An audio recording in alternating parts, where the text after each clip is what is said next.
വയനാട് ജില്ലാ കളക്ടർ പറഞ്ഞതനുസരിച്ച് അവിടുത്തെ ദുരന്തബാധിതരായിട്ടുള്ള മനുഷ്യരുടെ 18,75,69,037 രൂപ 90 പൈസ, കൃത്യം കണക്കതാണ്. ആ കടങ്ങൾ പൂർണ്ണമായും 18,75,69,037 രൂപ 90 പൈസ എന്ന അവിടെ നിന്ന് ലഭ്യമായ കടങ്ങൾ പൂർണ്ണമായിട്ടും എഴുതി തള്ളുക എന്ന സ്ഥിതിവിശേഷമാണ് ഇപ്പോൾ നമ്മൾ നടത്തിയിട്ടുള്ളത്.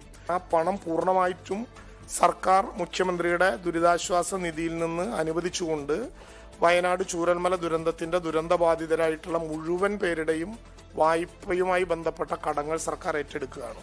മുണ്ടക്കൈ ചൂരൽമല ദുരന്തബാധിതരുടെ ബാങ്ക് വായ്പകൾ എഴുതിത്തള്ളുന്നതുമായി ബന്ധപ്പെട്ടുകൊണ്ട് നേരത്തെ തന്നെ വലിയ ചർച്ചകളും വിവാദങ്ങളും ഒക്കെ തന്നെ ഉണ്ടായതാണ്. കേരള സർക്കാർ അതിന്റെ ചില നിയമവശങ്ങൾ ചൂണ്ടിക്കാട്ടിക്കൊണ്ട് കേന്ദ്ര സർക്കാരിനോട് അഭ്യർത്ഥിക്കുകയും ചെയ്തു. വിവിധ തവണ ആ അപേക്ഷയിന്മേൽ ഒരു ഓർമ്മപ്പെടുത്തൽ സംസ്ഥാന സർക്കാരിന്റെ ഭാഗത്തു നിന്നുണ്ടാവുകയും ചെയ്തു. പക്ഷേ ഹൈക്കോടതിയെ സോളിസിറ്റർ ജനറൽ അറിയിച്ചത്, കേന്ദ്ര സർക്കാരിന്റെ പ്രതിനിധി അറിയിച്ചത് അതിനുള്ള ഒരു വ്യവസ്ഥ കേന്ദ്ര സർക്കാരിന് ഇല്ല എന്നുള്ളതാണ്, എഴുതിത്തള്ളാൻ കഴിയില്ല എന്നുള്ളതാണ്, കേന്ദ്ര സർക്കാരിന്റെ പരിധിയിൽ വരുന്ന കാര്യമല്ല എന്നുള്ളതാണ്. ഇതിനെ തുടർന്നാണ് സംസ്ഥാന സർക്കാർ ഇപ്പോൾ ഒരു തീരുമാനമെടുത്തിരിക്കുന്നത്. ഏകദേശം 555 പേരുടെ 1620ഓളം വായ്പകൾ ആ കടം സർക്കാർ ഏറ്റെടുക്കുവാൻ വേണ്ടി ഒരു തീരുമാനം എടുത്തിരിക്കുന്നു എന്നുള്ളതാണ് മന്ത്രിസഭാ യോഗത്തിന്റെ നിർണായകമായിട്ടുള്ള തീരുമാനം. അങ്ങനെ നോക്കുകയാണെങ്കിൽ 18.75 കോടി രൂപയുടെ വായ്പയാണ് ആകെ വരിക.